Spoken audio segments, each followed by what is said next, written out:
All right. Well, welcome to the very first show here for Hootie and JC. And I am Jeff, JC. Today we're going to be doing an interview with our guy, Gene, and Gene Borrello. Just to give you a quick preview of what to expect on some of the upcoming episodes, talk about mob stuff, differences between the Midwest, the West Coast, the East Coast, New York in particular, going over news stories that you have not heard from before, from Hootie, aka Anthony Russo, as well as our guests, and then of course M. Callie, who was out here on the West Coast doing things when I was doing them, as well as our primary, he's our permanent guest. We'll say that's if he does a little bit better, then we'll put his name on the show, perhaps. So keep working, all right? And until then, I'm just chopped liver. That's cool. Got you. The Mexican Italian Jew. That's what you don't fit in anywhere. I'm sorry, man. I can't tell you, but you're one of those others, right? Is that what they're called? No. All right, go pick some grapes. I'm over here in Vegas. These guys are in New York. Where are you at? Fresno. Yeah, I'm in the farmlands. You're right. Come on, man. Yeah, nothing's happening here, man, except dust. Lots of and a few other types as well in this area, as you're probably quite aware of. Anyhow, so we'll be doing some fun things as well besides mob stories. We could not have asked for a better debut than one of the hottest guys, and I'm not saying that in a certain kind of way. I'm saying that in an entertainment way. Here on these shows from the John and Gene show, Gene Borrello. Welcome, my friend. What's going on, everybody? How is everyone doing? We're doing quite well, at least out here. It looks like they're all right. Well, pass this over to my co-host and my partner in crime, Anthony Hootie Russo. Take it away. Thank you, Jeff. Mikey, good to see you. There's the fan right there, G. Bro. He gave you that special intro. We know you like the boy Fab from Brooklyn. You know, I'm not a big fan, but I know you love him. Yeah. We had to put him up for you. Thank you so much for coming on. Like you said, we couldn't not debut this show without one of the hottest guys right now on the internet. You know, shout out to Sammy. I mean, listen, he's old school. He's got stories people want to hear. He just won all types of awards. And you know what? He can only pave the way for other Italians and hosts like us on podcasts that talk about the street stuff, but that don't lie. That the stuff is coming out real. And that's one thing that I was happy to come on your show. You made me the first in-house guest, and I appreciated that. And I know I've watched you grow through the life beyond what I would have ever thought. And no better guest than to have you, because I know there's no holding punches with you. And we're going to get right into it. Now, if the people at home understand, Gene Borrello is a big mentor right now. He's got a lot of things going on, helping children in the cities. He's working with Johnny A-Light on the other show, doing a lot of things like that. This show's a little different. You know, we try to help people. We're anti-bullying, but we're not a political show or a religious show.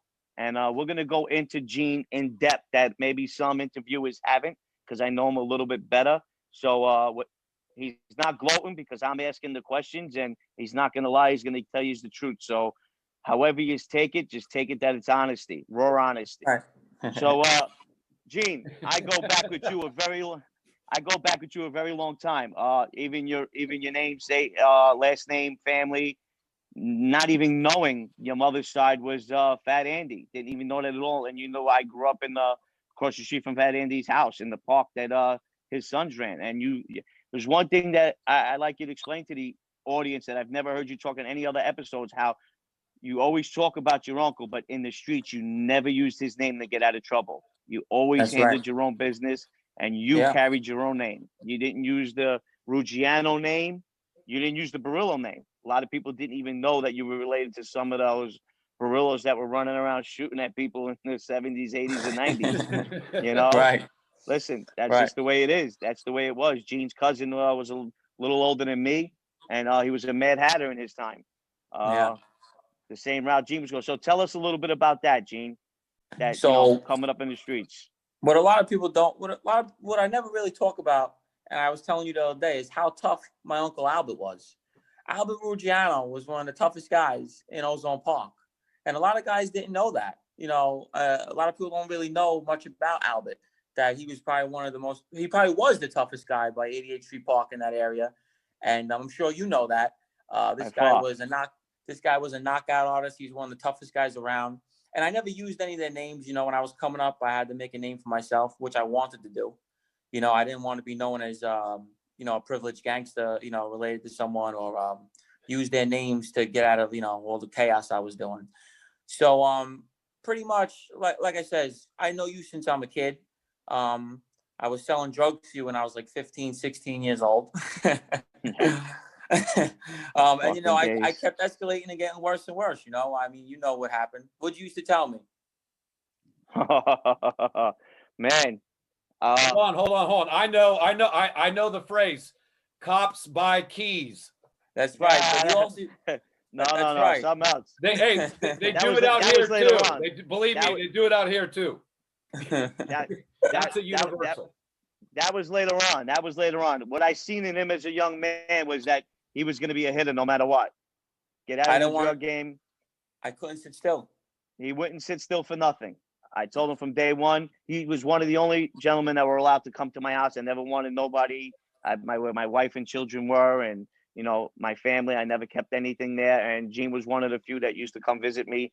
And I used to tell him, I seen it from day one, and I was the witness. And anybody that knows me, that knows I grew up by his uncle's park, which he's talking about, his Uncle Albert, was probably the toughest guy that I knew. Forget about Ozone Park, Howard Beach, Woodhaven, East New York, City Line. There probably wasn't anybody that ever came into that park that ever won a fight against this guy. And I didn't even know that he was Fat Andy's son. And wise guys from all over would come to his softball games, to his pickup games, to his basketball games, anything like that Albert was having. I would see guys that I know today probably as skippers in the Gambino family, Bonanno guys that I know. You know, Johnny A-Light was always over there. I didn't even know that he was Johnny A-Light's mentor at one time. I had no idea. And I had gained so much more respect for you, even though I knew you as a child and I knew you would stand up, that I never heard the Ruggiano name come out of you. And never. Never. And I knew that's the route you were going. I mean, you would come to me and tell me you were beefing with guys in the life, like serious guys. Like, you know, people think that they hear these names in movies. We grew up with those names. And you, every other week, I mean, there was somebody with a vowel at the end of the name in Howard Beach that you were stabbing, or they tried to stab you, or you were shooting at. And that's what people don't get about real street guys like you, Gene. Like, tell them how it is. If they come at you with a knife, you're going to come at them with what? A gun. Right. And, you know, and you know what it was, Hoodie? It's like, even your era was a lot more wild, a lot more shooters when you were younger. In my era, we were limited to guys that were really capable of doing that. So when I would come at them with beef, they didn't want beef. They'd call the cops on me because they didn't want to go to that level. You know what I mean? In the 90s, when my cousin Johnny Boy was running around doing his shit, you know, unfortunately, he was killed because that era, everybody was just shooting and killing each other. You know what I mean? In my era, there wasn't many shooters that were shooting back. You know, I'm going to be honest with you, you know? And I mean, while I was in federal prison at the time, and if I was getting messages and they weren't even coming from you in the box. Wait, Hoodie. Yeah, that's the story we'll get to. We're going to get to that story. We're going to get to that story. I just beat the career criminal, the 20-year mandatory minimum for career criminal. I get back to the box, and the prosecutor, they had an earlier arraignment that I wasn't involved in, but a few of the guys that were your age that were on the case were.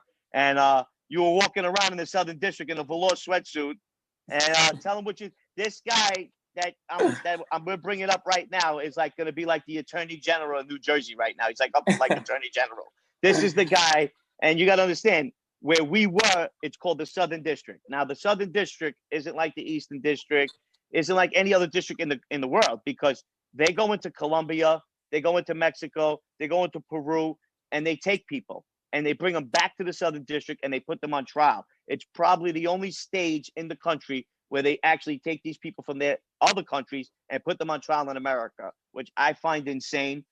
You were with a lot of famous guys. Like, I was with one of the brothers from that movie Lord of War, those Ukrainian brothers. I was with one of those guys, one of those gun dealers. They went and grabbed those guys from like an African country. So I want you to tell them the story, because people don't get that inside depth. This guy was the assistant AUA in the Southern District, headed for presidency. Forget about anything else. And I'm going to let Gene tell you the story. So all yous got locked up in 2011, and a lot of my good friends were on the case.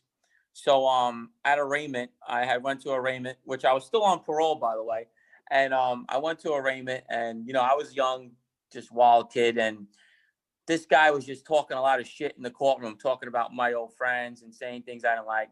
So as he was walking out the courtroom, I called him and I said, "Hey, I want to tell you something." I said, "You can suck my fucking dick right in the hallway in front of everybody," to the prosecutor. I remember going down the elevator. The guy comes in. They come chasing me downstairs. He starts lying, saying I threatened him. I never threatened him. So everybody's screaming, "Go! He didn't threaten me. He didn't threaten him. He's lying." I said, "No, I didn't threaten you. I told you to suck my dick. That's all I said." And then they wrote down my name and they told me I couldn't come back to the building no more. So it ended up coming out that he was some big shot at USA, and now he's like running for what do you say, Congress over there or something? Yeah, he's some big shot in Jersey. I wind up actually getting along with him afterwards after he retired from the district, from the Southern District. But what people don't understand is this ain't Queens Courthouse. This was center stage of the country, not the city, probably the world, the center stage of the world. This guy's walking around in a fee lifer lawsuit like it's 1995. And he told the head USA that's right underneath Brett Baha, the guy that Trump fired, which I couldn't wait for him to fire that guy. He made me eat like 11 felonies. He walked up to this guy. Now, these guys have bodyguards, these AUSAs. Gene probably seen them walking with them. They get driven around. They get picked up. They got people standing outside their house. These guys are like legitimate politicians that have to be watched, like by the Secret Service, but they're watched by the U.S. Marshals or the FBI. And to do what he did, we're sitting here, and I know people. Yeah, you're right. I'm boosting about it because I want guys to know the level when Gene was in the street. That made it even worse because there was nobody else. When you have other people doing what Gene did in the streets, you're able to fall back and blend in a little bit. Like I was able to fall back and earn money with everybody because everybody was killing each other. So I didn't mind. Now, in Gene's era, nobody else was doing this, and he continued to do it. That makes him a lot worse than the guys that were around in the 90s because why would you do something that nobody else is doing and they got nobody else to watch? So what were they going to do? They put everybody in the FBI office on Gene Borrello, and this guy was running around trying to do what his uncle used to do, what was made famous by Albert Anastasia, called suicide missions, where these guys get, Gene, what's a suicide mission? Let them know. Kill a guy in broad daylight. And tell them how itchy you want to do that. Well, I tried to kill 2 people in broad daylight. The one I shot, and then a Crip kid I tried to kill in broad daylight, but I thought I shot him, but I used the 357, and I never used it before. It was so powerful.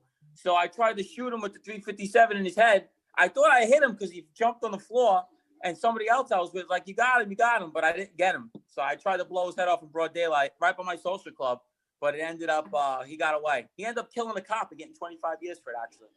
Pretty crazy. Right. Well, I wanted to get into that story because that kid was hanging around a potential informant, supposedly.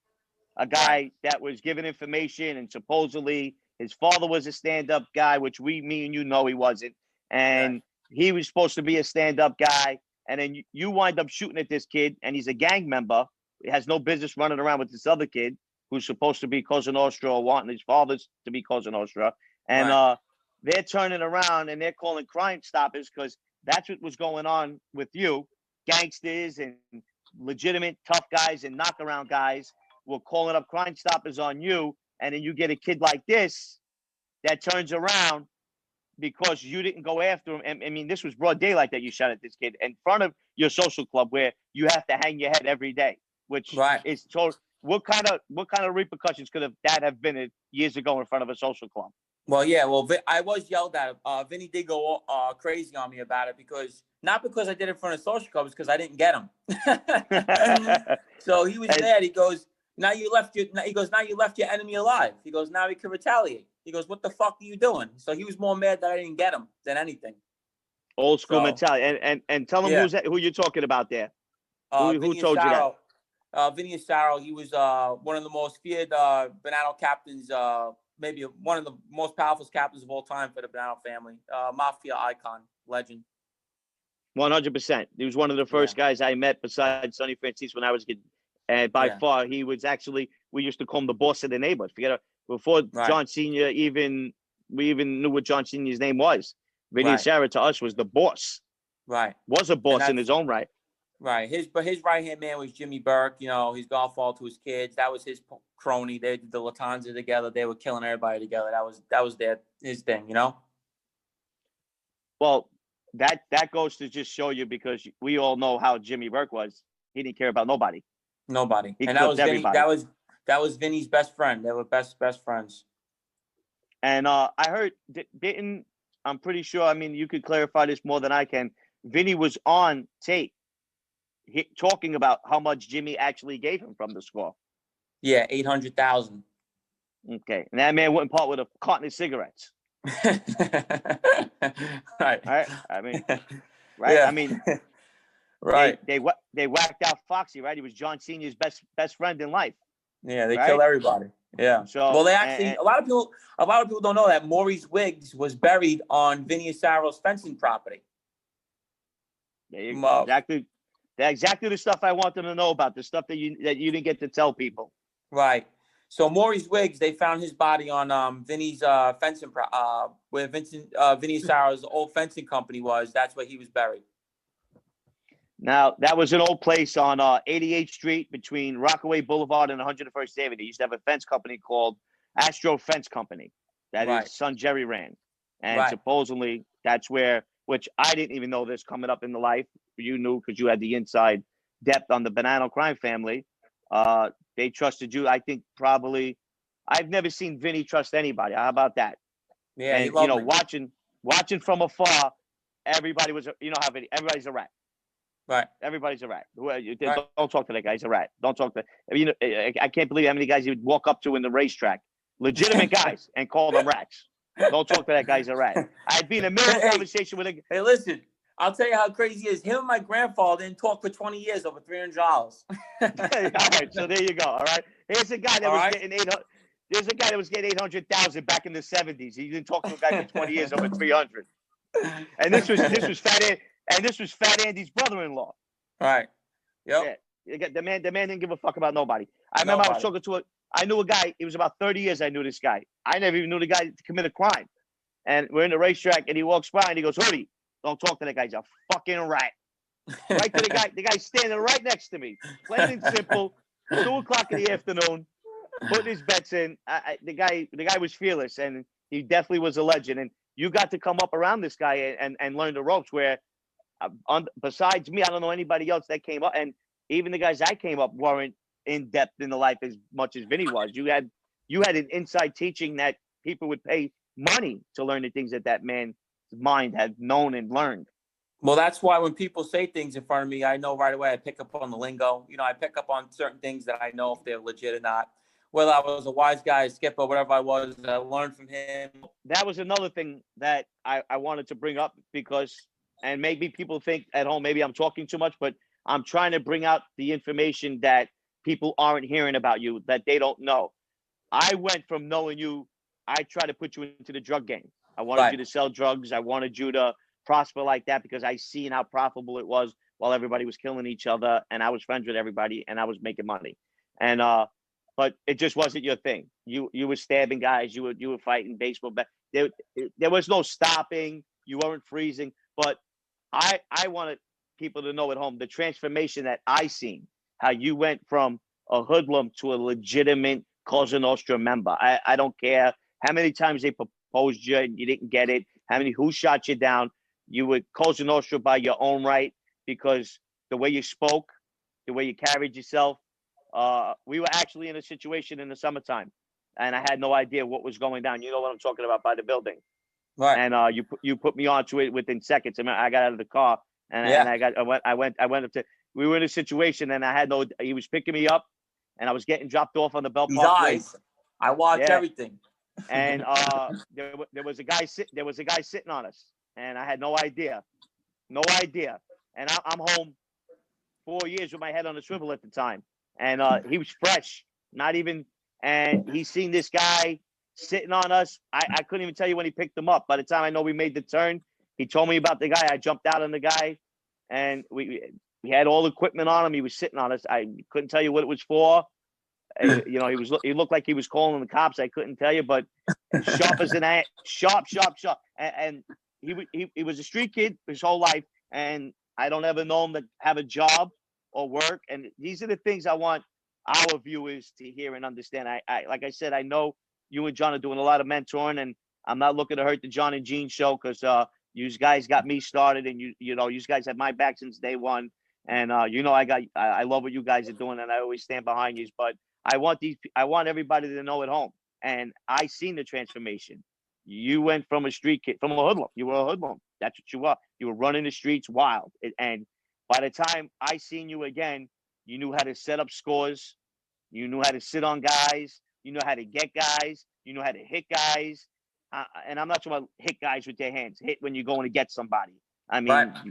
People take that as like, oh, he was going to crack somebody. No. Just because everybody else wasn't doing it, you were still doing what guys were doing, sitting on a guy and no one had to hit a guy. You wanted to clip a guy, and that was the bottom line. Right. And that was my department. I wanted that department, and I told the old man and them, I says, if any work needs to be done, just call upon me.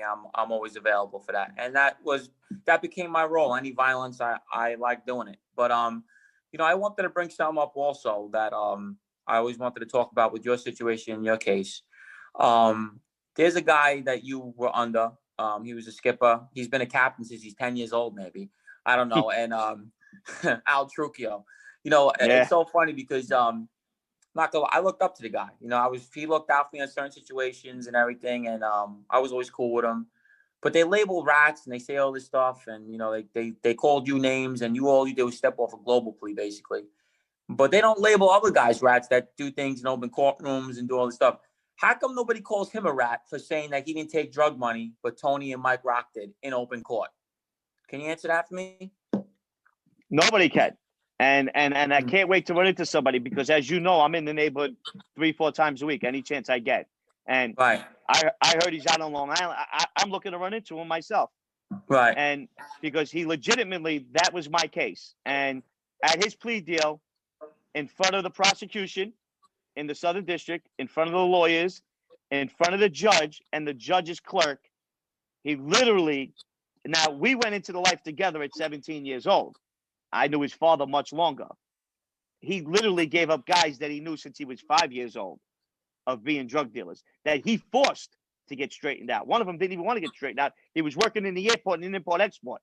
And 2 years later, he had him straightened out because he needed somebody to help him in case somebody slapped him because he was a captain and he couldn't fight. Right. But you're 100% right. He went into a courtroom, my co-defendant, that left me for dead in a fight in MCC, that opened up my eyes in the beginning of my bid with the Spanish crew, because in the feds, it wasn't Latin Kings. They all got together. The Patias, the Latin Kings, the Mexicans, the Spanish just stuck together. And I had a big issue in MCC. And it was because of him. It was his situation. And he wound up bagging me an hour early before locking and hiding in the cell with his bunkie. He left me for dead. But besides that, because that'll come up again, the coward that he was, and he's probably worth about $25 million today, so he doesn't even care. They knocked him from skipper to wise guy, and then shelved him, and now he's a civilian. And if you can't come off the shelf in 2021 in Cosa Nostra, you're a real scumbag because they'll take anybody off the shelf. You give $100 a week, they'll take you off the shelf.